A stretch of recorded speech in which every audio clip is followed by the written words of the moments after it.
Have you ever told yourself, I'm going to do that tomorrow, and then you really didn't? According to the Journal of Happiness Studies, this habit of putting things off doesn't just lead to lost time, but it also leads to an extremely low level of satisfaction in your life. This stems from the frustration and stress of you not meeting your personal goals. My name is Olivier and I'm a filmmaker based in Zurich, Switzerland, and recently my procrastination levels have been a tad bit too high.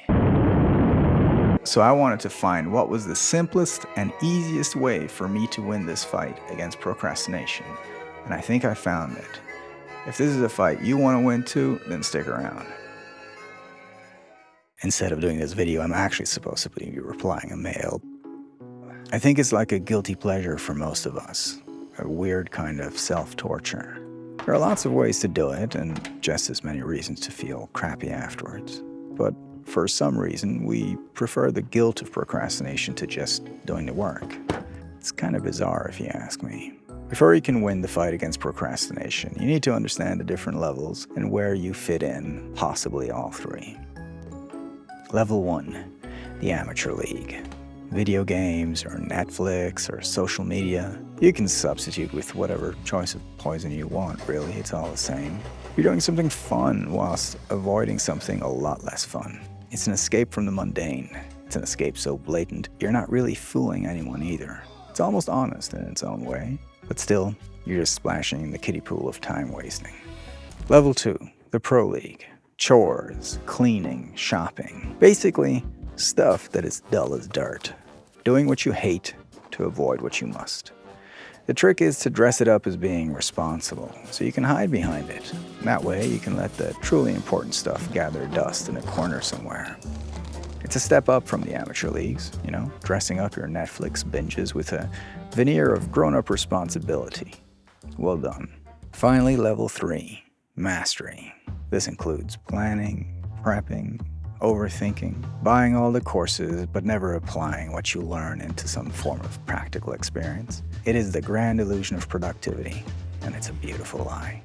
You prep so much you never actually start. It can be as subtle as that cup of coffee before you get cracking. True mastery, if you ask me. My favorite version is to redo my office. Of course, always in the essence of, I can't start until my environment is just perfect. See what we did there?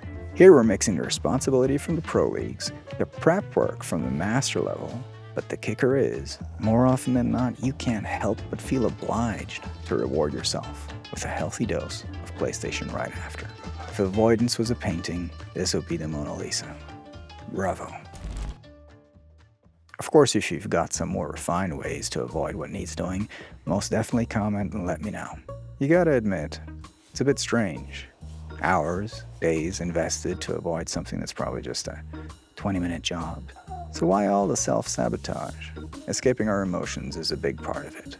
We prefer short-term relief over long-term consequences. Anxiety is a part of it too. So is fear. Fear of getting torn apart by criticism or fear of failure. We choose the easy way out only to pay double later. Second, of course, is the task itself. If it's as enjoyable as a trip to the dentist, well, it's no surprise that we dodge it. If it's boring or grueling or unrewarding, why bother? Clearly a lack of discipline to just get going and having the balls or the ovaries to see it through. Or maybe it's the struggle to just sit still and not chase every shiny damn thing. Tweets, notifications, reminders. It's like heroin for our minds and an overdose for our sense of self. Add a touch of bad time management into the mix for the perfect recipe to just cop out of practically anything. As fate would have it, I was watching YouTube avoiding something, only to find Mel Robbins' little trick. A countdown, 5 to 1. Dead simple. Something you need to get done? Start moving within 5 seconds. If not, your brain's gonna kill the idea. Hesitation is a death sentence. Blink, and you've lost it. Even a fraction of a second's delay, and you flip a switch in your head whose only job it is to shut you down. And it all happens quicker than you can count to 5.